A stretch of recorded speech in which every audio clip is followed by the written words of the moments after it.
பகவத்கீதையின் 2வது அத்தியாயம் 39-40 ஸ்லோகங்கள். ஏஷா தே பிஹிதா சாங்க்யே புத்திர்யோகே த்விமாம் ஷ்ருணு புத்யா யுக்தோ யயா பார்த்த கர்மபந்தம் பிரஹாஸ்யசி நேஹாபிக்ரமநாசோஸ்தி பிரத்யவாயோ ந வித்யதே ஸ்வல்பமப்யஸ்ய தர்மஸ்ய த்ராயதே மஹதோ பயாத். இந்த 39வது ஸ்லோகம் முதல் சாங்கியம் என்ற தரிசனத்தின் மூலமாக நான் இதுவரை உனக்கு உபதேசித்தேன். இனிமேல் யோக தரிசனத்தின் மூலமாக உபதேசிக்கப் போகிறேன் என்ற விஷயத்தை சொல்லி மேற்கொண்டு தொடர்கிறார். சாங்கியம் என்பது ஆத்ம அனாத்ம விசாரம். யோகம் என்பது அதன் அப்ளிகேஷன் இன் லைஃப். யோகா என்பது இன்றைக்கு பெரும்பான்மையோருக்கு ஆசன பிராணாயாமத்தை விளக்கக்கூடிய ஹட்டயோகம் என்பதே தெரியும். Really yoga is a wider concept. When yoga is applied in day-to-day activities of life, it is karma yoga. In any branch of knowledge or field of activity, both theory and practice play equally important roles. Precept and practice என்பதுதான் சாங்கிய and yoga. சாங்கியம் இந்த அத்தியாயத்தினுடைய 11வது ஸ்லோகத்திலிருந்து 30வது ஸ்லோகம் வரையில் புகட்டப்பட்டு இருக்கிறது. உதாரணத்திற்காக சில ஸ்லோகங்களை இங்கு சுட்டி காட்டுகிறேன். நாசதே வித்யதே பாவோ நாபாவோ வித்யதே சதகா உபயோர் அபிதிருஷ்டோந்தோர் துவனையோஸ் தத்துவதர்ஷிபிகி. 16வது ஸ்லோகத்தில் இந்த விஷயமானது சொல்லப்பட்டது. 29வது ஸ்லோகத்தில் ஆச்சரியவத் பஷ்யதி கஷ்டித்தேனம் ஆச்சரியவத் வததி ததைவ சான்யஹா ஆச்சரியவத் சேனம் அந்ய ஸ்ருணோதி ஸ்ருத்வா அபி ஏனம் வேத நச்சயேவ கஷ்டித் ஸ்ருத்வா அபி ஏனம் வேத. இந்த விஷயங்களெல்லாம் சாங்கிய தரிசனத்தினுடைய ஒரு ஆஸ்பெக்ட். அது இந்த ஸ்லோகங்களில் விளக்கப்பட்டது. அதாவது 11வது ஸ்லோகத்திலிருந்து 30வது ஸ்லோகம் வரை பல இடங்களில் பல வரிகளில் சாங்கிய தரிசனத்தினுடைய அந்த விஷயங்கள் விளக்கப்பட்டன. இனிமேல் பேசப்போவது யோகசாஸ்திரம். அது எங்கெல்லாம் வருகிறது என்பதையும் பார்ப்போம். 40வது ஸ்லோகத்தில் 41வது ஸ்லோகத்தில் 45லிருந்து 53 வரை 9 ஸ்லோகங்கள் ஆகிய மொத்தம் 11 ஸ்லோகங்களில் இந்த யோக தரிசனத்தின் வாயிலாக இதே விஷயம் விளக்கப்படுகிறது. இங்கு யோகா என்பது வேதாந்தா அப்ளைடு இன் லைஃப். அது கர்மயோகம் என்றே அறியப்படுகிறது. நாம் அந்தந்த ஸ்லோகம் வரும்போது அதையெல்லாம் பார்த்து கொள்ளலாம். இந்த 6 தரிசனங்களுமே சில அறிஞர்கள் தாங்கள் வாழும் இந்த பிரபஞ்சத்தையும் தன்னையும் பிரபஞ்சத்தை சிருஷ்டித்தது யார் என்பது பற்றியும் தன்னை சிருஷ்டித்தது யார் என்பது பற்றியும் இந்த மூன்றினுக்கும் இடையே உள்ள உறவை பற்றியும் மேற்கொண்ட ஆய்வுகளில் அவரவர் கண்ட முடிவுகளே இந்த 6 தரிசனங்கள். ஷட் தர்ஷனம் என்று சொல்லுவோம். இந்த ஷட் தர்ஷனம் என்பது என்ன என்பதை சொன்னேன். சாங்கியம் என்பது சங்கிய என்ற சொல்லில் இருந்து பிறந்தது. சங்கியா அப்படி என்பதை நாம் எண்ணிக்கை என்பதாக சொல்லுகிறோம். அப்போ என்ன எண்ணிக்கை இதில் வருகிறது? அப்படி பிரகிருதி, புருஷ சம்பந்தம், 25 தத்துவங்கள் விளக்கப்படுகின்றன. பிரகிருதி புருஷவாதம், பரிணாமவாதம் என்றும் இதனை அழைப்பார்கள். Evolutionary process, evolution of this universe.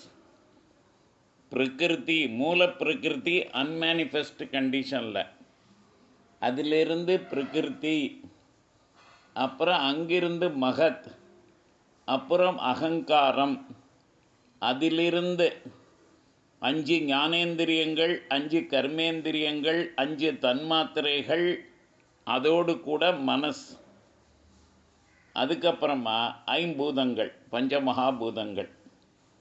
இது எல்லாவற்றையும் சேர்த்து நாம் 25 என்பதாக சொல்லுகிறோம். இதில் 25ஆவதாக குறிப்பிடப்படுகிற புருஷன், தட் இஸ் த கிரியேட்டர். இந்த கலோக்கேலா த கிரியேட்டர்னு சொல்லலாம். சித் என்பதாகவும் குறிப்பிடலாம். பேரறிவு, பேருணர்வு, இந்த பேரண்டம், இது எல்லாமே இந்த பிரகிருதி புருஷ சம்பந்தத்தை சொல்லக்கூடிய விஷயங்கள். இப்போ நாம் இந்த பாடலுக்கு வருவோம், இந்த ஸ்லோகத்திற்கு. இதுவரை நான் உனக்கு இந்த உலகில் வாழும் மனிதர்களின் வாழ்வியல் தத்துவத்தை சாங்கிய ரீதியில் விளக்கினேன். அதே விஷயத்தை இனி நான் யோக ரீதியில் விளக்குவேன். நீ இந்த யோக அறிவை பெறுவாயேயாகில் யோக புத்தியோடு செயலாற்றி அதன் மூலமாக கர்மத் தலைகளை தகர்த்து எறிவாய். சாங்கியே, சாங்கிய முறையில், சாங்கிய தரிசனத்தை ஆதாரமாக கொண்டு நான் உபதேசித்த ஏஷா, இந்த புத்திஹி ஞானமானது, தே உனக்கு, அபிஹிதா விவரிக்கப்பட்டது, சொல்லப்பட்டது. யோகேது, யோகே து யோகசாஸ்திர பிரகாரமாகவும் யோக தரிசனத்தின் ஆதாரத்திலும் இமாம் இதை ஸ்ருணு கேள்.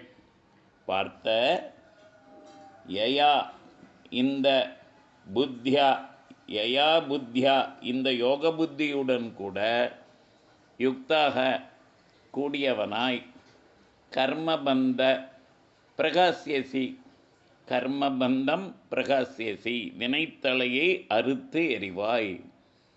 இப்போ நாம் இதற்கு சற்று விளக்கமாக சில விஷயங்களை பார்ப்போம். When any venture, including the war that Arjuna is to fight, undertaken with an attitude of karma yoga, does not bind with the effects of the result. அதனால் உனக்கு நான் சொல்ல வருகிற விஷயம், நீ இந்த போரையே ஒரு நிஷ்காமிய புத்தியோட, ஒரு கர்மயோக புத்தியோட இதை நீ செய்வாயானால் இதனுடைய ரிசல்ட் எஃபெக்ட்ஸு, அந்த எஃபெக்ட்ஸ் ஆஃப் த ரிசல்ட், தோல்வியோ வெற்றியோ, அதனுடைய எஃபெக்ட்ஸு அது உன்னை பாதிக்காது. இதைத்தான் சொல்ல வருகிறார். தேர் ஆர் ப்ராக்டிசிங் லாயர்ஸ், நாம் பார்க்குறோம் பல பேர் சட்ட ரீதியாக ஒரு வழக்கை எடுத்துக்கொண்டு நீதிமன்றங்களில் அவர்கள் வாதிடுகிறார்கள். இதில் சில பேருக்கு they are experts in legal aspects of a case. ஒரு கேஸை அவள்கிட்ட கொண்டு போனாக்க அதனுடைய லீகல் ஆஸ்பெக்ட்ஸை அவர்கள் விளக்குவது போல வேறு ஒருவரால் விளக்க முடியாது. But not in arguing it. ஆனால் அவரால் அதை ஒரு கோர்ட்டில் ஆர்கியூ பண்ணி வின் பண்ணி தர முடியுமா அப்படின்னா முடியாது. ஆனால் இந்த அளவுக்கு அந்த கேஸினுடைய லீகல் ஆஸ்பெக்ட்ஸே தெரியாத ஒரு நபர், அல்லது அந்த அளவுக்கு தெரியாத ஒரு நபர் அதை அழகாக ஆர்கியூ பண்ணி வின் பண்ணவும் முடியும். In every field of activity some gain knowledge by practice. அதாவது இந்த கோர்ட்டில் போய் பல கேஸுகளை வாதாடி அதன் மூலமாகவே வருகிற அனுபவ அறிவு என்பதாக ஒன்று உண்டு. அவளுக்கு எல்லா செக்ஷன்ஸு இபிகோ எல்லா பிரிவுகளும் தெரிஞ்சிருக்க வாய்ப்பில்லை, அல்லது எல்லா பிரிவுகளை பற்றியும் அத்துப்படியாக இருப்பா அப்படின்னு சொல்ல முடியாது. ஆனால் அவள்கிட்ட எந்த கேஸை கொண்டு போனாலும் ஏற்கனவே இது போன்ற கேஸுகளை வாதாடி வழக்கில் வெற்றி பெற்று இருக்கிற காரணத்தினால் அந்த அனுபவ அறிவை கொண்டு அவர்கள் இதில் வெற்றி பெறுவார்கள். ஆனால் those who are theoretically great scholars, அவளுக்கு இது முடியாது. இது ஏதோ கோர்ட்டு விவகாரம் அப்படின்னு மட்டும் நீங்கள் நினைக்க வேண்டாம். நான் ரொம்ப பெரிய ஒரு ஸ்காலர் வைதீகத்தில், அதாவது வேத மந்திரங்கள் தெரிந்தவர், நம்முடைய கர்மாக்கள் தெரிந்தவர், எல்லா விதமான இந்த கிரிகே சூத்திரம், ஸ்ரௌத சூத்திரம், அப்ளிகேஷன் ஆஃப் இட் இதெல்லாம் தெரிந்தவர். அவரிடத்துல ஒரு தரம் பேசுகிற போது இந்த ஒரு திருமணத்தில் அவர் இதை பற்றியெல்லாம் சொல்லணும்னு சொன்னேன். அதோடு அவரே நடத்தி வைக்கணும்னு சொன்னேன். அப்போ தான் அவர் சொன்னார், அந்த theory part of it leave it to me. நாங்கள் அதை நான் உங்களுக்கு விளக்கி சொல்லி இருக்கிறவாளுக்கு நான் புரிய வைக்கிறேன். ஆனால் அதை நடத்தி வைக்கிறதுக்கு எனக்கு அனுபவ அறிவு போதாது. நான் ஒரு புரோகிதராக செயலாற்றுவது கிடையாது, அதனால் எனக்கு அது தெரியாது. நான் சொல்கிற ஒரு புரோகிதரை போய் நீங்கள் பாருங்கள், அவர் அதை அழகாக நடத்தி வைப்பார். ஆனால் அவருக்கு இந்த அளவுக்கு இதனுடைய நுணுக்கங்கள் தெரியாது. ஆனால் he is very good. எதில்? இந்த சடங்கை நடத்தி வைக்கிறதில்ல. திருமணச் சடங்கை நடத்தி வைப்பதில் அவர் வல்லவர். ஏன்னா அதில் நிறைய ப்ராக்டிக்கல் அப்ளிகேஷன்ஸ் வருகிற போது அவளுக்கு அது அனுபவ ரீதியாக செய்வது எளிது. ஆனால் வெறும் தியரிட்டிக்கல் நாலேஜ் இருக்கிறவளுக்கு எக்ஸ்பிளைன் பண்ண தெரியுமே ஒழிய அது நுணுக்கமாக அதை நடைமுறைப்படுத்த இயலாது.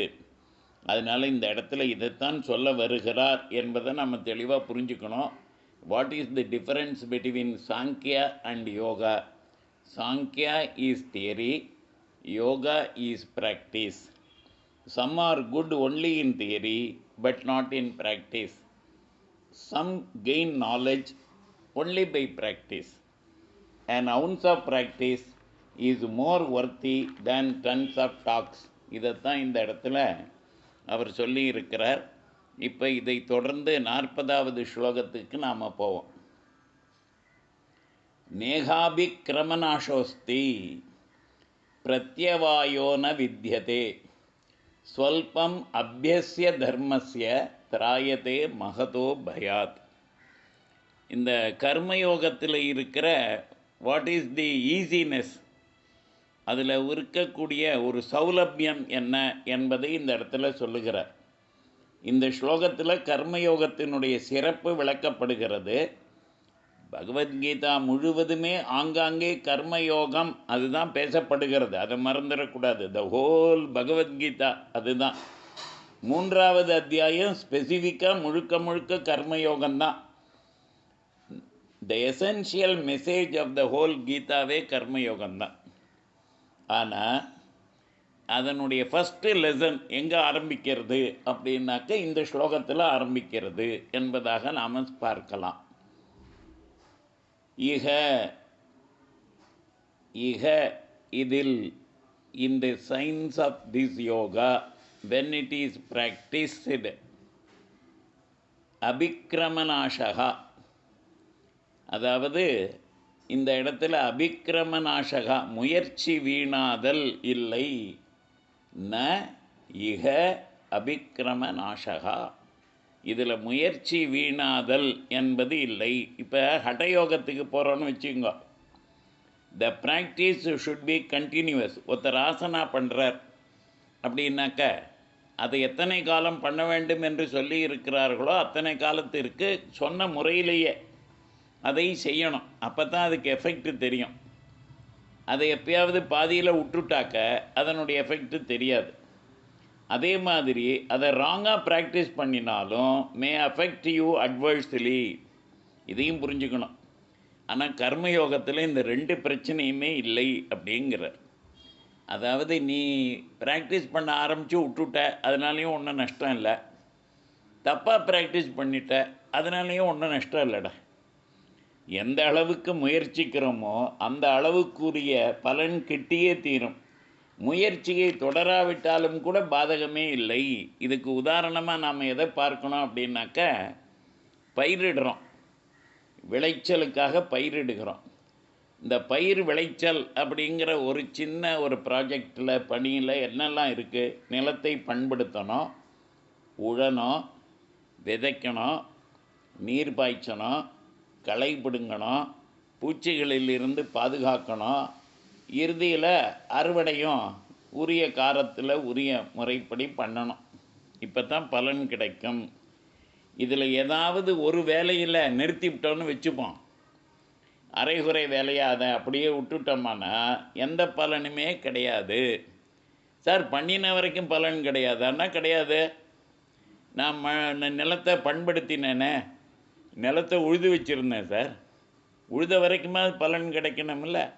இல்லைப்பா, நீ அதுக்கப்புறமா விதைக்கவே இல்லையே, அதுக்கப்புறம் தண்ணி பாய்ச்சவே இல்லையே, அதுக்கப்புறமா களை பிடுங்கவே இல்லையே, அதுக்கப்புறமா பூச்சி மருந்து தெளிக்கவே இல்லையே, எப்படி வரும்? அதனால் இந்த இடத்துல இந்த அரைகுறை ப்ராக்டிஸ், அப்ரப்ட்லி ஸ்டாப்டு, அது பலன் அளிக்காது. இடையில் தொய்வோ தடையோ நேர்ந்தால் போட்ட முதலுக்கே மோசமாயிடும். நீ எது வரைக்கும் இன்வெஸ்ட் பண்ணி என்ன பண்ணியிருக்கோ அந்த பணமும் போச்சு, அவ்வளோதான். இந்த அக்ரிகல்ச்சரில் மட்டும் இல்லை, இது ஸ்ராத்தம் பண்ணுறோம், ஹோமம் பண்ணுறோம், அந்த சடங்குகளில் தொடங்கி முதல்ல ஆரம்பிக்கிறதுலேருந்து முடிவு வரைக்கும் பண்ணினாத்தான் அதுக்கு பலன் உண்டு.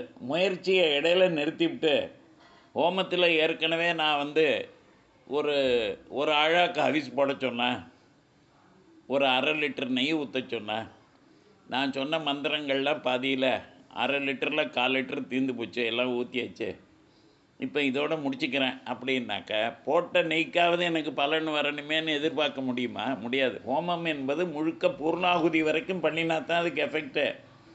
அப்படி இல்லைன்னா அப்ரப்டாக ஸ்டாப் பண்ணிட்டா பண்ணின வரைக்கும் பலன் அப்படின்னு ஒன்று கிடையாது அங்கெல்லாம். அது மட்டுமல்ல, பிரத்யவாய தோஷம் அப்படின்னு ஒன்று இருக்குது. அந்த தோஷம்னா என்னது? அதாவது அட்வர்ஸ் எஃபெக்ட்னு அர்த்தம். பிரத்யவாய தோஷம்னா அட்வர்ஸ் எஃபெக்ட். அதாவது இப்போ ஹோமம் பண்ணுறதுக்காக மந்திரம் சொல்கிறோம், தப்பான மந்திரம் சொல்லிடுறோம், தப்பாக ப்ரொனவுன்ஸ் பண்ணுறோம். அதே மாதிரி தப்பாகவே எப்படி ஆகுதியில் பண்ணணும்னு சொல்லியிருக்கோம் அப்படி பண்ணாமல் பண்ணுறோம். அதெல்லாம் அட்வர்ஸ் எஃபெக்ட் ஆகிடும். நாட் ஓன்லி உங்களுக்கு கிடைக்க வேண்டிய பலன் கிடைக்காதது மட்டுமல்ல, அதற்கு நேர் விரோதமான எதிர்மறை விளைவுகள் ஏற்படும். ஆனால் இதில் அர்ஜுனா, இந்த கர்மயோகத்தில் ஒரு பெரிய நன்மை என்ன தெரியுமா? உனக்கு செஞ்ச வரைக்கும் லாபமும் உண்டு, செய்யாமல் நீ தப்பாக பண்ணிட்டாலும் உனக்கு அட்வர்ஸ் எஃபெக்ட், பிரத்யவாய தோஷம் ந வித்தியதே, பிரத்யவாய ந வித்தியதே, அட்வர்ஸ் எஃபெக்ட் உண்டாகாது. இப்போ நோய்க்கு சிகிச்சைக்காக ஒரு டாக்டர்கிட்ட போகிறோம், இப்போ அவர் ராங் மெடிக்கேஷன் பண்ணிவிடுறார். அந்த ராங் மெடிக்கேஷன் என்பது நோயை குணப்படுத்தாதது மட்டுமல்ல, அட்வர்ஸில் கொண்டு போய் நோயை அதிகப்படுத்தி விட்டுறோம். அது ரிசல்ட் என்ன? டிசாஸ்டர். வேள்வி போன்ற சடங்குகளிலையும் இப்படித்தான். ஆனால் கர்மயோக சாதனையில் மட்டும் எதிர்மறை விளைவுகள் என்பது துளிக்கூட இல்லை. நிஷ்காமிய கர்மத்தில் முயற்சி வீணாதலும் இல்லை, விபரீத பலனும் ஏற்படாது. அஸ்ய தர்மஸ்ய, இந்த சாதனையில், இந்த தர்மத்தில் ஸ்வல்பமபி, சிறு முயற்சி கூட, ஸ்வல்பமபினா சிறு முயற்சி கூட, even if that effort is discontinued, what ever you already done, அதுக்கு எஃபெக்ட் உண்டு. மகதா பயாத்து, இங்கே அச்சம், பேரச்சம் சம்சார சுழலை குறிக்கிறது, மரண பயத்தை குறிக்கிறது. மரண காலத்தில் மனதில் ஈஸ்வர ஸ்மரணை ஏற்படவும் மரணத்தை சுச்சமென கருதும் மனோதைரியமும் ஏற்படுகிறது இதனால். எனவே இங்கு சொல்லப்பட்ட கர்மங்கள் யாவுமே, இங்கு கர்மயோகம் கர்மயோகம் கர்மான்னு அவர் எதை சொல்லிட்டு இருக்காருங்கிறத புரிஞ்சுக்கணும். ஆத்ம சாதகன் மேற்கொள்ளும் கர்மங்களையே குறிக்கின்றன. முயற்சியை கைவிட்டதால் ஏதேனும் அட்வர்ஸ் எஃபெக்டும் உண்டாகுமோ என்ற அச்சத்திலின்றும் நீ விடுபடு. உனக்கு அப்படிப்பட்ட பயம் வேண்டாம். அதே நேரத்தில் இந்த ஆத்ம சாதனையில் கடைசி நிமிஷத்தில் உனக்கு இதனால் பலன் நிச்சயமாக உண்டு. திராயத்தே, இது உன்னை காப்பாற்றும். இதுதான் விஷயம்.